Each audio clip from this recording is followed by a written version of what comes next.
Podium లేకపోతే కొంచెం మాట్లాడడం కష్టం నాకు. అంటే ఎలా ఉందంటే నగ్నంగా ఉన్నట్టుంది పోడియం లేకపోతే. కొంచెం అందరూ మీరు దయచేసి వస్తే let me have an interaction. అంటే నా జీవితంలో మొట్టమొదటిసారిగా అదే ఎప్పుడు చేశాను ఇంత, నాకు పొలిటికల్ ఇంటరాక్షన్ చేశాను కానీ మీడియా మిత్రులతోటి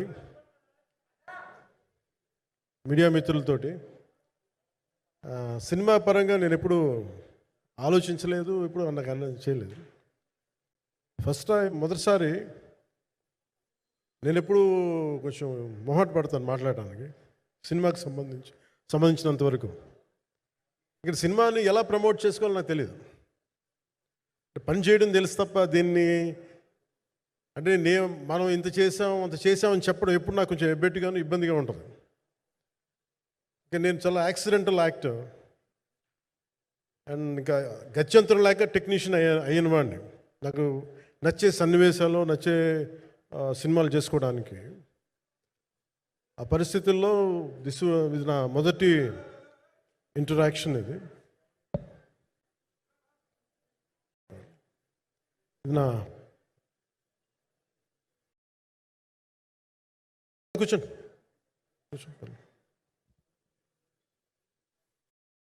రథం గారు వస్తారు. ఇదంతా చేయడానికి, మాట్లాడడానికి ఇదేదో నాకు పొగరు అహంకారం ఏం కాదు. సినిమా గురించి నాకు చెప్పుకోవడం ఎబ్బెట్టుకోవడం, ఏం మాట్లాడాలో తెలియక, చెప్తే ఎక్కువైపోద్దా చెప్తే తక్కువ అయిపోద్దా అని. కానీ ఈ పర్టికులర్ ప్రెస్ మీట్ ఎందుకు పెట్టానంటే ఏం రత్నం గారి కోసం పెట్టాను. అంటే సినిమా బతకాలి అంటే ఈవినింగ్ ఆడియో ఫంక్షన్ పెట్టుకొని మళ్ళీ ప్రెస్ మీట్ దేనికంటే మళ్ళీ నాకు మీతో ఇంటరాక్ట్ అయ్యే అవసరం ఫంక్షన్ తర్వాత ఉండకపోవచ్చేమో అని చెప్పేసి అదొకటి మేజర్ ఒక ఇది కన్సర్న్. అదొకటి. అంటే రత్నం గారు అంటే ఈవినింగ్ చెప్దాం అనుకున్నా, బట్ స్టిల్ ఇప్పుడే చెప్పేస్తున్నాను ఈ మాట. త్రివిక్రమ్ గారు రాసిన ఒక డైలాగు అజ్ఞాతవాసిలో, ఒక చిన్నపాటి సౌకర్యం కోసం, ఇక్కడ మీరు కూర్చున్న ఒక చిన్నపాటి కుర్చీ కోసం ఒక యుద్ధమే చేయాల్సి వస్తుంది. అలాంటిది ఒక సినిమాని చేయడం అంటే ఎన్నిసార్లు మినీ యుద్ధాలు చేయాలి, ఆర్థికంగా కావచ్చు, క్రియేటివ్గా కావచ్చు, వీటన్నిటికీ సంబంధించి. అలాంటిది నేను ఎప్పుడు కూడా సినిమాల్లోకి రాకముందు ఏం రత్నం గారు లాంటి వ్యక్తి నా ప్రొడ్యూసర్ అయితే బాగుండు అనుకున్నాను. భారతదేశానికి పాన్ ఇండియా సినిమాని, ముఖ్యంగా రీజనల్ సినిమాని జాతీయ స్థాయిలో తీసుకెళ్ళిన వ్యక్తి ఆయన. తమిళ సినిమాని చాలా ఛాలెంజింగ్ తెలుగులో డబ్ చేసి దాన్ని స్ట్రైట్ సినిమాలతో సమానంగా ఆడేంత సత్తా చూపించిన వ్యక్తి. Film industry creative ability, creative potentiality పెంచిన వ్యక్తి.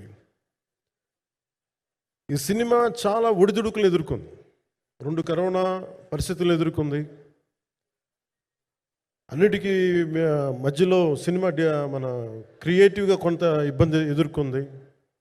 అల్టిమేట్ ఆబ్జెక్టివ్ సినిమా బాగా రావాలని, నేను ఎప్పుడు ఏం చేసినా సినిమా బాగా రావాలి అనుకుంటాను. సినిమాకి ప్రత్యేకించి ఆయన తపన చూసి నేను ముఖ్యంగా పొలిటికల్ ప్రాసెస్కి వెళ్ళిపోయిన తర్వాత, పాలిటిక్స్కి వెళ్ళిపోయిన తర్వాత, ఎలక్షన్ అని వీటికి దూరమై క్రియేటివ్ పార్టీకి దూరం అయిపోయిన తర్వాత, పాలిటిక్స్ నా ప్రైమరీ ఫోకస్ అయిపోయిన తర్వాత, మళ్ళీ దృష్టి పెట్టి సినిమా కావాలి మీరు చెయ్యాలని చెప్పి నా దగ్గరికి వచ్చి కోరుకున్నప్పుడు నేను ఎంత బెస్ట్ ఇవ్వగలను ఆ సినిమాకి అంత ఇచ్చాను. నేను అంటే నా బెస్ట్ ఇచ్చాను. అంటే నేను అంటే అన్నిటికంటే కూడా నేను ఇవ్వలేనిది టైం ఇవ్వలేను నేను. కానీ అలాంటి పరిస్థితుల్లో ఒక క్లైమాక్స్కి దాదాపు 57 రోజులు షూట్ చేయాల్సి వచ్చింది. మండు టెండ బాగా, ఇట్స్ కైండ్ ఆఫ్ మిడ్ మే అంటే చాలా పిచ్చి ఎండ అన్నమాట. అలాంటి ఎండల్లో చాలా కాలం తర్వాత నాకు మార్షల్ ఆర్ట్స్, నేను ఎప్పుడో నేర్చుకున్న మార్షల్ ఆర్ట్స్, ఒక ఎస్క్రీమా కానీ, ఊషు కానీ, నేను నేర్చుకున్న సెల్ఫ్ డిఫెన్స్ టెక్నిక్స్ కానీ, యుఎస్లో నేను ఒక వర్క్షాప్ చేసిన జీత్ కండు ఇవి కానీ ఇవన్నీ ఈ సినిమాకి నాకు పనికి వచ్చినాయి. నాకు ఇవన్నీ వీళ్ళతో డిఫరెంట్ కొరియోగ్రాఫర్స్తో కూర్చొని ప్రత్యేకించి క్లైమాక్స్ పార్ట్ ఇది అందరికీ ఇన్స్పైర్ చేసింది. మన స్థూలంగా చెప్పాలి అంటే, ఒక క్లుప్తంగా చెప్పాలి అంటే, ఈ సినిమాకి ఇదే ఆయువు పట్టింది. ఈ ఫస్ట్ పార్ట్కి ఎక్కడ కొల్లూరు నుంచి మన కృష్ణానది తీరం కొల్లూరు, విజయవాడ సమీపంలో ఉన్న కొల్లూరు ప్రాంతం నుంచి దొరికిన ఒక కోహినూరు వజ్రం నుంచి అది ఎటు మన గోల్కొండ రాజుల దాకా వచ్చింది, మన హైదరాబాద్ సుల్తాన్ల దాకా ఎలా వచ్చింది, దీని ట్రావెల్ ఇటు వెళ్ళింది. ఇవన్నీ జరిగినప్పుడు దీని నేపథ్యంలో జరిగే కథ ఇది. ముఖ్యంగా ఈ ఫౌండేషనల్ వర్క్ చేసిన వ్యక్తి క్రిష్ జాగర్లమూడి గారు చాలా హై కాన్సెప్ట్తో పట్టుకొచ్చారు దీన్ని. ఆయనను రత్నం గారు నా దగ్గరికి వచ్చినప్పుడు చాలా బాగా నచ్చి వెంటనే చేశాను. చేసిన తర్వాత ఒక్కొక్కటి కరోనా నిజంగా ఇంపాక్ట్ వచ్చింది. అంటే ఎలా ఉండదంటే, ఎంత హార్డ్గా ఉండదంటే ఇండస్ట్రీ, ఎవరిని తప్పు పట్టలేము. ఒకప్పుడు ఆయన వెంట చుట్టిన నిర్మాతలు, ఆయన వెంట తిరిగిన డిస్ట్రిబ్యూటర్స్, హీరోస్ అందరికి అలాంటి వాళ్ళకి ఒక నిర్మాతగా ఆయన తపన పడుతుంటే నాకు అంటే ఆయన కోసం ఖుషి తీస్తున్నప్పుడు కానీ ఆయనతోటి ఎంత సౌకర్యం ఇచ్చారంటే, అసలు మాకు 1 month ముందు ప్రీ ప్రొడక్షన్ అయిపోయి నాకు అంత సౌకర్యాన్ని ఇచ్చారు.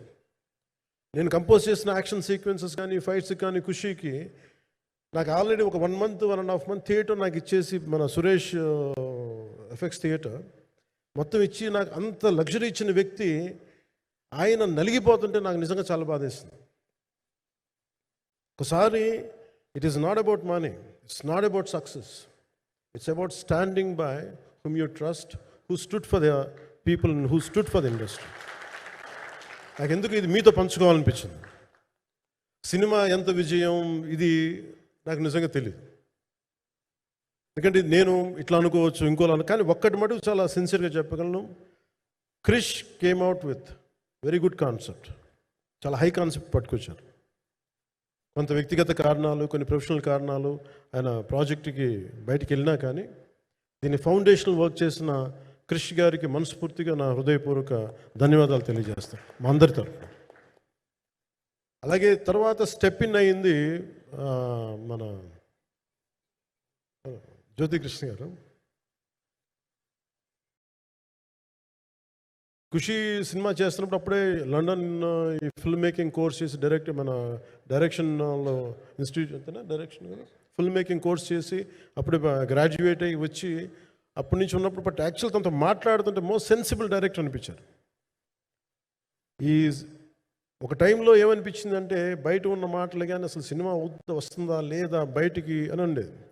కానీ మాకు ఎప్పటికప్పుడు నీరసం పడిపోయినప్పుడల్లా నాకు నీరసం వచ్చేసేది. సినిమా అవుద్దా అవ్వదా అనుకున్నప్పుడల్లా దీనికి ప్రాణవాయువునిచ్చిన వ్యక్తి కీరవాణి గారు. ప్రతిసారి వర్క్ చేసి నేను, ఎందుకంటే సినిమా చివరి దాకా నేను నమ్మను. ఎప్పుడు నేను ఒక సినిమాని నేనేం నమ్ముతాను, చిన్నప్పటి నుంచి వెరీ ఫార్మేటివ్ ఇయర్స్లో నుంచి కూడా ఒక మంచి సినిమా గురించి నేను మాట్లాడక్కర్లా, రిలీజ్ అయితే బాగలేకపోతే ఎలాగ మాట్లాడక్కర్లా. అందుకే నేను ఎప్పుడు సినిమా క్వాలిటీ మీద దృష్టి పెడతాను తప్ప ఇంక మిగతా వాటి మీద మాట్లాడను. అందుకే నాకు ఎప్పుడు ఈ మాట్లాడటం అనే దాని మీద ఎప్పుడు దృష్టి పెట్టలేం. కానీ ఫస్ట్ టైం ఈ సినిమాకి చాలా అవసరం అనిపించింది. ఎందుకంటే ఒక నిర్మాతలు కనుమరుగవుతున్న ఈ సమయంలో ఒక బలమైన సినిమా తీసి ఒడిదుడుకుల్ని తట్టుకోగలిగి ఒక నిర్మాత కనుమరుగవ్వకూడదు. ఆయన పక్కన ఏది ఉండాలని, అండగా ఉండాలని చెప్పేసి నేను అన్నీ వదిలి, ఇంత బిజీ షెడ్యూల్స్ అన్నీ వదిలేసి, ఒకవైపు నన్ను నా ప్రత్యర్థులు తిడుతున్నా కానీ, సినిమాలకు వెళ్ళిపోయిన తిడుతున్నా కానీ, ఇదేంటంటే నాకు అన్నం పెట్టింది ఇది నాకు నా సినిమా పరిశ్రమ. అంటే ఇక్కడున్న మిత్రులందరూ కూడా చాలామందికి నేను ఇండివిజువల్ ఇంటర్వ్యూస్ ఇచ్చాను. నేను చాలాసార్లు నాగేంద్ర కానీ మీరు కానీ చాలామందికి, వీళ్ళందరూ చాలామందికి నేను వ్యక్తిగతంగా తెలుసు.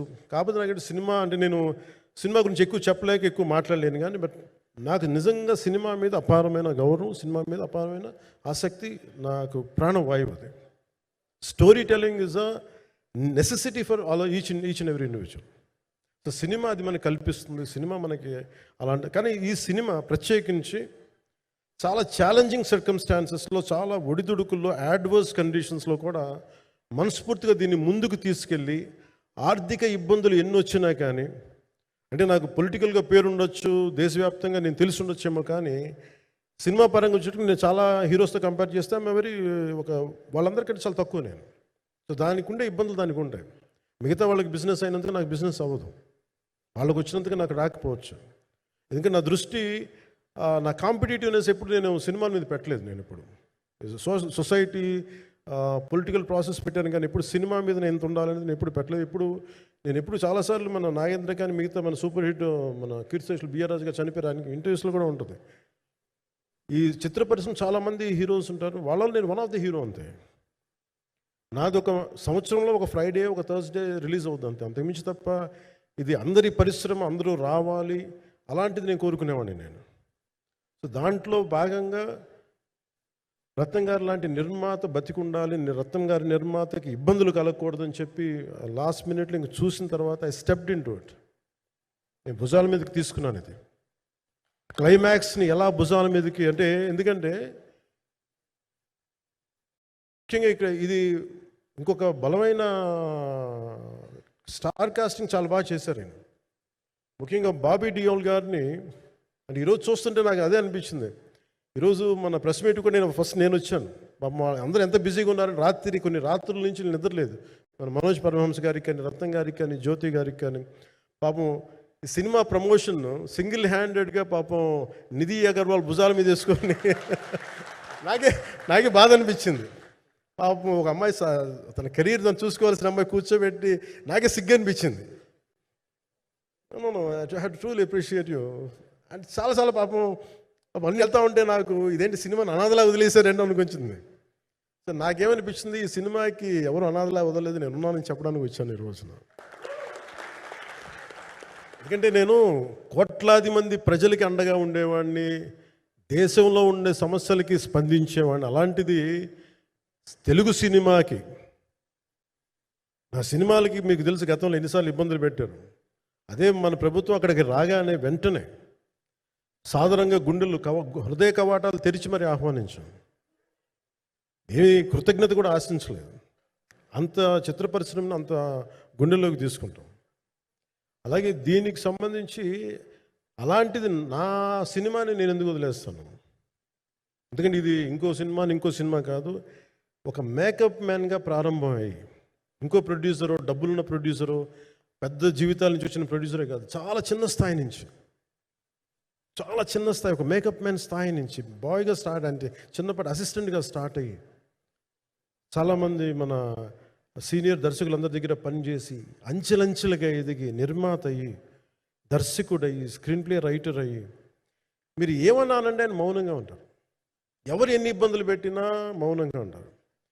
ఆయన మౌనం ఒకసారి నాకు విపరీత అసహనానికి గురి చేసేస్తుంది.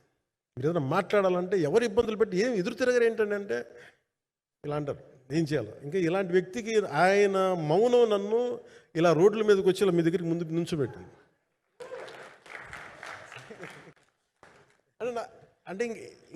అంటే ఆయన ఏంటంటే చెప్తారు, ఆయన మౌనం అంటే రమణ మహర్షి నుంచి బాగా నేర్చుకున్నట్టున్నారు. మౌనం అన్నిటికీ సమాధానం. సో నాకు మనస్ఫూర్తిగా ఈ స్టార్ కాస్టింగ్ ఒకటి అంటే నాకు చిత్ర పరిశ్రమ మీద ఎందుకు ఇంత గౌరవం అంటే, మనందరం కులాల మీద, మతాల మీద, ప్రాంతాల మీద, భాషల మీద కొట్టుకుంటూ ఉంటాం. But any film industry take in this world, especially Indian film industry, దీనికి there is no caste discrimination, there is no region discrimination, there is no religion discrimination, nothing. It's purely your creative potentiality, purely your creative ability. నువ్వు చిరంజీవి గారి తమ్ముడు కావచ్చు, చిరంజీవి గారి కొడుకు కావచ్చు, లేదంటే ఇంకొకళ్ళు అబ్బాయి కావచ్చు, మేనల్లుడు కావచ్చు, ఇట్ డజంట్ మ్యాటర్. నీకు టాలెంట్ లేకపోతే నువ్వు నిలబడలేవు, నీకు సత్తా లేకపోతే నువ్వు ఇక్కడ ఉండలేవు. అది నా కొడుకైనా సరే. ఇట్ ఆల్ డిపెండ్స్ నీకు ఎంత టెనాసిటీ ఉంది, ఎంత పర్సీవరెన్స్ ఉంది, ఎంత నిలబెట్టుకోగలవు, ఎంత నిలదొక్కుకోగలవు, ప్రతికూలతలు ఎంత బలంగా నిలబడగలవు. ఒక నిర్మాత సినిమా తీయడం అంటే ఒక యజ్ఞం చేయడం లాంటిది. తిట్లు తినాలి, ఇబ్బందులు పడాలి, అన్నీ పడిన తర్వాత ఫైనల్ డబ్బులు మిగిలితే కూడా లేదు తెలియదు. ఇలాంటి పరిస్థితుల్లో నాకేమనిపించిందంటే ఈయన పడ్డ కష్టం చెప్పాలనిపించింది ఈ రోజున. ఈ ప్రెస్ మీట్ తాలూకు ముఖ్య అంశం, ఒక చిన్న స్థాయి నుంచి వచ్చిన వ్యక్తి నిర్మాతగా ఎదిగి ఆయనకున్న పాపం ఆయన మంచితనం ఆయన్ని శాపంగా అవ్వకూడదని చెప్పి ఒక ఉద్దేశంతో ఆయన మంచితనం చెప్పాలి, ఆయన ఒక మంచి సినిమా చేశారని చెప్పడానికి నేను ఈ రోజున మీ ముందుకు వచ్చాను. ఎందుకంటే నేనేం నమ్ముతానంటే సినిమా బాగుంటే ఎలాగో చూస్తారు, దీని గురించి చెప్పక్కర్లేదు. సినిమా బాగాలేకపోతే ఎలాగో చూడరు, మీరు ఎంత పబ్లిసిటీలు చేయండి ఇవన్నీ అనుకోండి. అందుకే నేను పెద్ద ఎక్కువ మాట్లాడడానికి ప్రయత్నం చేయను. కానీ ఈ పర్టికులర్ రోజు మటుకు, ప్రత్యేక ఈ రోజు మటుకు ఆయన పడ్డ కష్టం ఈ సినిమాకి, అలాగే ఒక్కొక్క కాస్టింగ్ ఆయన చేసింది, దీనికి నేను కృషి గారిని కూడా చాలా మనస్ఫూర్తిగా అభినందిస్తున్నాను. ఎందుకంటే ఆయన కూర్చున్నప్పుడు ఎంతమందిని పెట్టాం, ఒక ఔరంగజేబ్గా మిగతా నటులు ఒకళ్ళిద్దరు యాక్టర్స్ని పెట్టి కూడా ఒకళ్ళ చేత యాక్ట్ చేయించాం ఒకళ్ళ చేత. కానీ Bobby Deol so apt for Aurangzeb, ఎంత కన్విక్షన్తో చేసిన, అప్పటికి ఆయనకి ఇంకా ఆయన చేసిన హిందీ సినిమాలు కూడా రాలేదు ఇంకా ఆయనకి. ఎంత కన్విక్షన్తో చేశారంటే నాకు నిజంగా ఆయనతో యాక్ట్ చేయడం చాలా ఆనందాన్ని ఇచ్చింది. సో అలాంటి బాబీ డియోల్ గారిని మొత్తం pan India, Manoj Paramahamsa was roped in last. ఇంకా సినిమా ఎట్లా మనం అయిపోవాలి, నేను పాలిటిక్స్కి వెళ్ళిపోయిన తర్వాత, డిప్యూటీ సీఎం బాధ్యతలు తీసుకున్న తర్వాత అందరికీ అయిపోయింది, సినిమాలు చేయలేడు ఇతను, ఎలా చేస్తాడంటే నాకు తెలుసు కష్టం అని. నేను ఎలా చేశాను ఈ సినిమా అంటే, పొద్దున్న 2 గంటలు చేసామండి, బ్రేక్ఫాస్ట్ టైము, లేదంటే నా ఎక్సర్సైజ్ టైంని కొంచెం మిడ్ నైట్గో లేదంటే ఎర్లీ మార్నింగ్ 4 గంటలు పెట్టుకొని, ఆ 2 గంటలు ఏమి దొరుకుద్దో ఆ 2 గంటలు ఇస్తే జ్యోతి, మనోజ్ గారు, మన రత్నం గారు వీళ్ళు కూర్చొని ప్లాన్ చేసి, అది కూడా నా ఆఫీస్కి, నా పార్టీ ఆఫీస్కి కూతవేటు దూరంలో ఉన్న ఒక మా స్నేహితులు ఒక వాళ్ళ గోడౌన్ ఉంటే అక్కడ కూర్చొని షూట్ చేసాం. ఎంత మండుటెండ అంటే అసలు దాంట్లో కూర్చొని మ్యాట్ వర్క్ చేసి మీరు ఫైనల్ రిజల్ట్స్ చూస్తే ఇది ఇక్కడ చేశారంటే అంత ఆశ్చర్యం అనిపిస్తుంది. Hats off to Manoj Paramahamsa garu. And ఈ సీన్స్ అన్నిటికీ ప్రీ విజువలైజేషన్, ప్రతి సీన్ చేయబోయే ముందు అసలు నాకు ఏమనిపించిందంటే, సినిమా చేయగలమా లేదనని పరిస్థితుల్లో జ్యోతికృష్ణ గారు ముందుకు వచ్చి నాతో మాటలు నేను చెప్పలేదని, ఇది ఇలా చేస్తాం అలా చేస్తాం ఏం చెప్పలా, ఏమి చేయబోతున్నాడో ఎవ్రీథింగ్ వాజ్ ప్రీ విజువలైజ్డ్. ఈ సీన్ ఇలా ఉండబోతుంది, ఈ చేయబోయే సీన్ ఇలా ఉన్నది. నాకు దాని మీద ఆత్మవిశ్వాసం కలిగింది. నాకు లేదు, ఒక సత్తా ఉన్న దర్శకుడు, తెలుగు చిత్ర పరిశ్రమకి సైజ్ తీయగలిగేవాడు, మంచి సాలిడ్ ఎడిటింగ్ సెన్స్ ఉన్నవాడు, మ్యూజికల్ సెన్స్ ఉన్నవాడు. అలాంటి వ్యక్తికి మనోజ్ పరమహంస గారు తోడారు.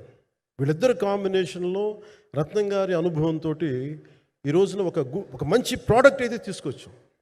ఇది ఎలా ఉంటుంది, ఎలా ఉండబోతుంది, ఎంత హిట్ అవుతుంది అనేది ఇది సంపూర్ణంగా ప్రజల చేతిలోనే ఉంటుంది. అది ఏ స్థాయిలో ఇది ఉంటుంది అనేది అది ప్రజలు చెప్పాల్సింది తప్ప ఇది నేను చెప్పుకునేది కాదు. బట్ నా వరకు నేను ప్రత్యేకించి నేను వ్యక్తిగతంగా చేసింది ఈ సినిమాకి, అపార్ట్ ఫ్రమ్ యాక్టింగ్ కాంట్రిబ్యూషన్, నేను ఏ సినిమా చేసినా ప్రతి సన్నివేశంలోనూ ప్రతి సాంగ్ అండ్ డాన్స్లో కూడా కొన్నిసార్లు నేను చేయలేక, నేను ఒక రిలక్టెంట్ యాక్టర్లో ఎలాగో టెక్నీషియన్గా కూడా నాకేంటంటే, సుస్వాగతం సినిమాలో నన్ను తీసుకెళ్ళి వైజాగ్లో బస్సు మీద ఎక్కించి డ్యాన్స్ చేయమన్నారు. చచ్చిపోయాను డ్యాన్స్ చేయలేక. ఇంకా మిగతా వాళ్ళకి ఎంత తేలికైన డ్యాన్స్ నాకు చేయాలంటే నేను గింజుకుపోయి నేను అనుకున్నాను ఈ రోజు ఇంక సినిమాలు మానేస్తాను చెప్పి మా వదినికి ఫోన్ చేసి కూడా చెప్పాను, చాలా పర్యాలు చెప్పాను. అలాంటి అందుకని నాకేంటంటే సాంగ్ అండ్ డ్యాన్స్ కూడా నేను ఎలా చేయగలను దానికి అనుకోగా నేను ఎత్తుక్కుంటాను. అలాగే యాక్షన్ సీక్వెన్స్ కూడా రియల్ లైఫ్లో కొడితే ఎలా ఉంటుంది, మార్షల్ ఆర్ట్స్లో సాధన ఉన్నవాడిని, ఈ లాట్ ఆఫ్ వర్క్షాప్స్, ఈ మార్షల్ ఆర్ట్ వర్క్షాప్స్ చేసిన వాడిని కాబట్టి హౌ రియలిస్టిక్ వీ కెన్, ఎంత సహజంగా మనం వెళ్ళగలం, వీటి మీద ఒక అవగాహన ఉన్నవాడిని కాబట్టి చాలాసార్లు కూర్చుంటాను.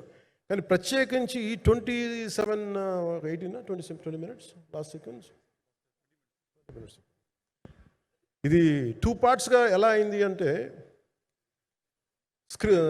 ఒరిజినల్ థాట్ కృషి గారి దగ్గర నుంచి వచ్చినప్పుడు ఇట్ వాస్ క్వైట్ లాంగ్. ఒక నిర్ణయం, ఈ సినిమా ఒక పాటలు అవుద్దని అనేవాడు మొదటి నుంచి. బట్ లేటర్ వాళ్ళు డిసైడ్ చేసుకొని ఒక టైంలో ఇది అవ్వదు, we want make it as 2 parts అనుకున్నప్పుడు ఎక్కడికి వచ్చి ఆగిందంటే ఈ ఈ క్లైమాక్స్ దగ్గరికి వచ్చి ఆగింది ఫస్ట్ పార్ట్.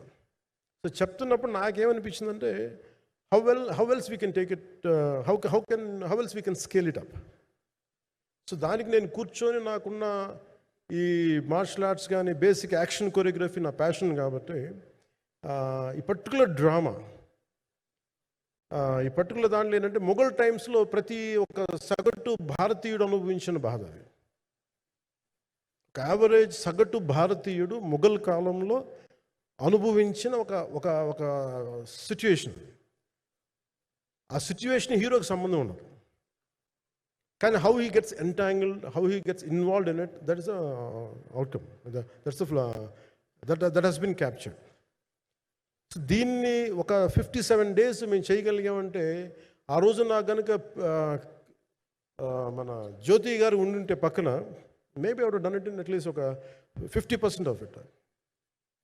ఎందుకంటే నేను చెప్పింది అలా చేయగలరు ఇవన్నీ కూర్చోబెట్టి వీ డిడ్ అవర్ బెస్ట్. అంటే నేనేమనుకున్నానంటే క్లైమాక్స్ చేసేటప్పుడు ఇంక నేను తర్వాత సినిమాలు చేస్తానో కూడా లేదో నాకు తెలియదు, కానీ నాకు ఇష్టమైన నిర్మాత, తెలుగు చిత్ర పరిశ్రమకి నిజంగా ఒక అండగా ఉన్న నిర్మాత, I want give my best to him. నేను అందుకని ఆంధ్రప్రదేశ్ ప్రభుత్వానికి కూడా మన ముఖ్యమంత్రి గారికి కూడా తెలియజేశాను, ఈయన్ని ఫిల్మ్ డెవలప్మెంట్ కార్పొరేషన్కి చైర్మన్ నేను ప్రతిపాదించాను. అంటే నాకేంటంటే I don't want to be a political, ఆయన నా నిర్మాతని కాదు, ఈయన అందరు హీరోలతో తీశారు, ఈయన పాన్ ఇండియాలో ప్రతి ఒక్కరు తెలిసి ఈయనంటే.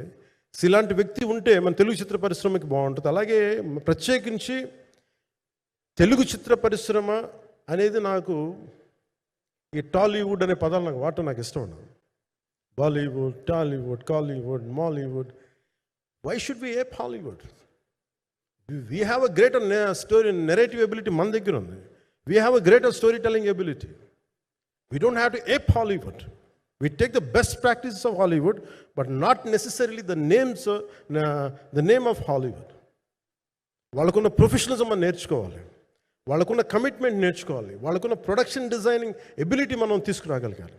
సో ఇవన్నీ నేను నా పరిధిలో ఈ రోజున ఆంధ్రప్రదేశ్ ప్రభుత్వంలో ప్రత్యేకించి ఈ శాఖ నా పరిధిలో ఉంది కాబట్టి దానికి ఆయన పేరు ప్రతిపాదించిన ఉద్దేశం ఏంటంటే, తెలుగు చిత్ర పరిశ్రమ తెలంగాణలో ఉన్న, కర్ణాటకలో ఉన్న, చెన్నైలో ఉన్న ఏదైనా సరే తెలుగు చిత్ర పరిశ్రమ, భారతీయ చిత్ర పరిశ్రమకి చాలా మంచి జరగాలి, ఇలాంటి వ్యక్తి ద్వారా ఏదైనా చేద్దాం అనే ఉద్దేశంతో ఆయన పేరు ప్రతిపాదించాను. భవిష్యత్తులో అవుతారని మనస్ఫూర్తిగా నేను ఆశిస్తున్నాను. అందుకని అన్నీ నా చేతులు ఉండవు కదా, అందుకని చెప్తాను. ఇఫ్ అండ్ బట్ చెప్పాలి కదా. సో ప్రత్యేకించి మీ అందరికీ నా హృదయపూర్వక ధన్యవాదాలు తెలుపుకుంటూ, నెక్స్ట్ 2-3 daysలో I try to give as many interviews as I can. Nidhi, I'm grateful to you. పాప చాలా తపన పడి ఇవ్వంటారు. ఈరోజు ఎలా ఉంది అంటే, నాకు ఎలా అనిపించిందని, ఇందాక నేను వస్తున్నప్పుడు ఎవరు లేరు, వీళ్ళు కూడా ఎవరు లేరు. నేను వచ్చి చాలాసేపు కారులో కూర్చుని, ఎందుకంటే మళ్ళీ మీరు తిట్టకూడదు, లేట్ వచ్చాడు, నీకు డిప్యూటీ సీఎం అయితే పొగరు వచ్చేస్తాను మీరు అంటారండి. నాకు అట్లా అనిపించలేదు.